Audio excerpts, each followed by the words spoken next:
Bismillahirrahmanirrahim. Assalamualaikum warahmatullahi wabarakatuh.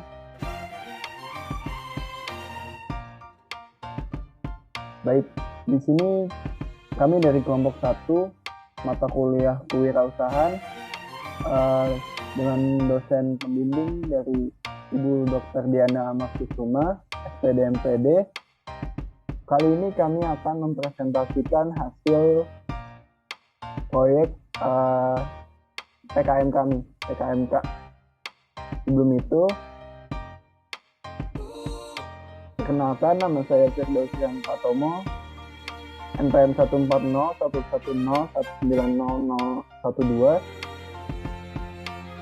Halo, perkenalkan, nama saya Ryan Almendasir Fasa, NPM 14011019064. Sebelumnya perkenalkan, nama saya Emmanuel Cornelis Rait dengan NPM 1401-1019-0014 dari kelompok 1. Halo semuanya, perkenalkan nama saya Citra Amalia Ramadanti, NPM 14011019036. Apa sih produk kami? Apa sih yang kami buat untuk menciptakan PKMK kami? Inilah produk kami, KOBA, atau singkatan dari kolak boba. Latar belakangnya kenapa sih kelompok kami sampai mempunyai ide untuk membuat kolak boba ini? Berawal dari keresahan kami terkait makanan tradisional di Indonesia, terutama yang sudah lama ada di masyarakat kita, yaitu kolak. Nah, kolak ini selalu ada, tapi hanya sebatas atau ada ketika bulan puasa atau bulan Ramadan saja. Dan lagi, tidak semua orang suka makanan tersebut. Maka dari itu, kami berpikir untuk menciptakan sesuatu yang baru atau menginovasikan kolak ini dengan minuman yang sedang hits di kalangan anak muda, yaitu boba. Makanya kami dengan inisiatif dari kelompok kami mencampurkan kolak dengan boba. Dan bobanya tersebut pun adalah boba yang sehat karena dicampurkan dengan buah-buah pilihan kami. Ada buah alpukat, buah naga, dan buah mangga. Seperti itu. Tujuannya apa sih? Sebenarnya tujuannya agar menjaga eksistensi dari kolak tersebut, agar anak-anak zaman sekarang tidak anti makanan tradisional dan mereka ingin terus mengkonsumsinya, agar si kolak ini lambat laun tidak punah oleh zaman. Seperti itu. Manfaat KOBA sendiri apa sih? Pertama, ada vitamin C. Jadi di dalam kolak sendiri kan sudah ada pisang ya, dan di dalam pisang tersebut sudah ada vitamin C yang berguna untuk meningkatkan sistem kekebalan tubuh. Yang kedua ada kalium. Di sini kalium baik untuk menurunkan tekanan darah. Satu buah pisang juga memenuhi 16% dari total kandungan serat yang dibutuhkan oleh tubuh.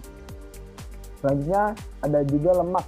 Jadi lemak pada kolak dapat membantu menurunkan kadar LDL, yaitu kolesterol jahat yang menjadi penyebab terjadinya serangan jantung. Selanjutnya ada gula merah. Jadi dibandingkan gula putih, gula merah dianggap lebih sehat karena mengandung sejumlah zat gizi antara lain asam lemak, polifenol, senyawa antioksidan, serta sejumlah mineral seperti zat besi, zinc, kalsium, dan kalium. Nah, selanjutnya kita akan membahas design thinking. Dimulai dari observe, kami mengamati bahwa akhir-akhir ini orang-orang banyak menyukai minuman boba. Dan minuman boba itu banyak juga variannya. Nah, kemudian kami juga melihat bahwa kolak sebagai makanan tradisional sudah jarang dijual, kecuali pada bulan Ramadan. Kemudian, divide. Nah, kami sudah jarang menemukan penjual kolak. Dan minuman boba pun variannya begitu-begitu saja. Nah, tujuan kami mencampurkan minuman boba dengan kolak ini supaya mengenalkan kembali makanan tradisional dengan cara menggabungkannya dengan makanan modern. Kemudian, proses ideate. Nah, kami membuat kolak yang disajikan bersama boba. Bobanya pun kami sajikan dengan berbagai macam varian warna yang berasal dari buah-buahan segar, sehingga bermanfaat bagi tubuh. Nah, yang keempat, ada prototype. Setelah membuat kolak yang disajikan dengan boba, maka kita akan memberikan tester kepada teman kampus, saudara, keluarga, dan orang sekitar secara gratis, sebagai upaya promosi juga bagi kita. Kemudian yang terakhir ada storytelling. Bagaimana sih kita menceritakan tentang minuman Koba ini? Nah, pada awal launching nanti, produk Koba nanti kita akan ceritakan tentang sejarah makanan-makanan tradisional yang ada di Indonesia, manfaat-manfaatnya apa saja, bagaimana mereka bisa mendapatkan produk Koba yang kami jual ini. Sekian design thinking, kita lanjut ke selanjutnya adalah SWOT. Nah, kita masuk ke strength. Yang pertama, tidak ada pesaing atas produk ini. Yang kedua, segmen pasar luas. Yang ketiga, dijual dengan kemasan yang unik dan ekonomis. Yang keempat, harga sesuai target pasar. Yang kelima, dari segi kesehatan mengandung komposisi yang seimbang. Kemudian weakness-nya, produk merupakan inovasi sehingga belum banyak yang mengenal produk ini. Kemudian, produk tidak bisa bertahan lama setelah diproduksi. Yang ketiga, ada opportunities. Yang pertama, produk kolak boba belum ada pesaingnya. Yang kedua, produk Koba bisa dikonsumsi dari semua kalangan. Yang ketiga, cakupan lokasi pemasaran luas dan promosi bisa dilakukan secara online. Yang keempat, mengandung kalori yang cukup. Nah, ada tricks-nya, yaitu munculnya inovasi lain yang lebih bagus dengan modal yang lebih besar. Yang kedua, kenaikan harga bahan baku nantinya. Yang ketiga, produk mudah basi. Setelah SWOT, kita lanjut ke pemasaran. Nah, pemasaran ini ada 4, ada produk, price, place, dan promotion. Masing-masing pemasaran ini guna untuk mempromosikan, mengenalkan produk kita kepada orang. Dari segi produk, ya kita kenalkan Koba adalah perpaduan antara kolak dan boba. Dari segi price, harga menarik konsumen, dan harganya sangat pricey sehingga sangat murah untuk konsumen mendapatkannya. Kemudian dari segi place, lokasi pemasaran kita yaitu di daerah Jatinagor, Sumedang. Kenapa kita ambil di sana? Karena bisa saja nanti setelah kita offline, banyak mahasiswa-mahasiswa, baik itu mahasiswa yang udah lama ataupun mahasiswa baru yang ada di sana, dan kita mengenalkan ini kepada pelajar dan tenaga pelajar yang tinggal di daerah tersebut. Dan yang terakhir ada promotion. Promosi produk Koba bertujuan untuk meningkatkan penjualan, brand awareness, menggait calon konsumen baru, dan mendapat lebih banyak feedback untuk memahami selera konsumen guna menciptakan inovasi-inovasi baru yang akan kita ciptakan ke depannya. Produk kami Koba menargetkan pasar ke semua kalangan. Artinya produk kami dapat dinikmati oleh seluruh genre, umur tanpa ada pengecualian. Mulai dari anak kecil, remaja hingga dewasa dapat mengkonsumsi produk kami. Selanjutnya, saya akan menjelaskan tentang kemasan produk kami. Ada 2, yaitu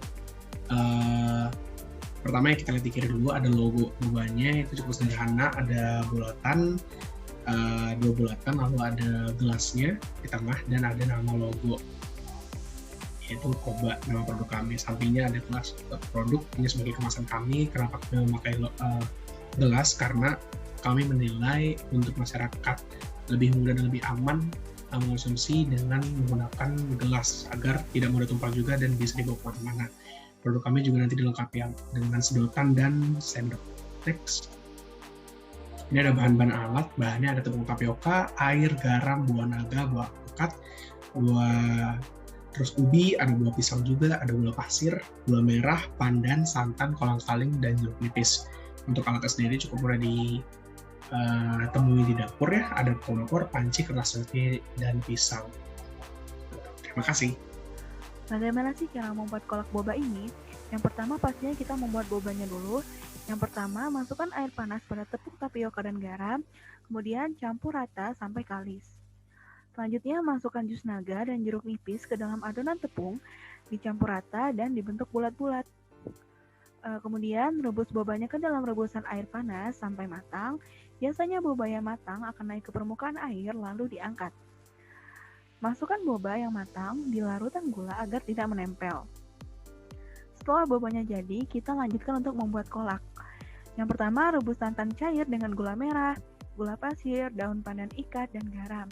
Kemudian aduk-aduk sampai gula merah mencair dan mengental. Masukkan potongan ubi jalar dan masak hingga ubi setengah empuk. Tambahkan pisang lalu didihkan kembali. Masukkan santan kental, masak kolak hingga mendidih sambil sesekali diaduk-aduk. Kalau sudah mendidih, angkat kolak dan tuang ke piring saji. Sajikan selagi masih hangat. Setelah boba dan kolak jadi, kemudian boba dan kolak ini siap untuk dicampurkan. Ini adalah anggaran biaya pembuatan koba atau kolak boba. Jadi jenis pengeluarannya itu ada 4. Yang pertama itu peralatan penunjang, seperti alat-alat yang menunjang untuk pembuatan kolak boba ini, seperti kompor dan lain-lain. Itu totalnya Rp698.000. Kemudian bahan habis pakai ini seperti bahan-bahan habis pakai seperti buah-buahan dan bahan-bahan lainnya itu dengan total Rp1.396.000. Untuk perjalanan ini bisa dipakai untuk perjalanan survei pasar dan perjalanan untuk pembelian bahan baku dengan total Rp230.000. Kemudian ada jenis pengeluaran lain yaitu administrasi, publikasi, laporan.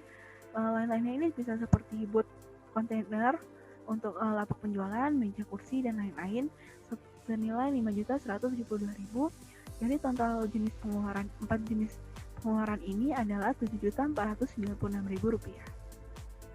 Terima kasih.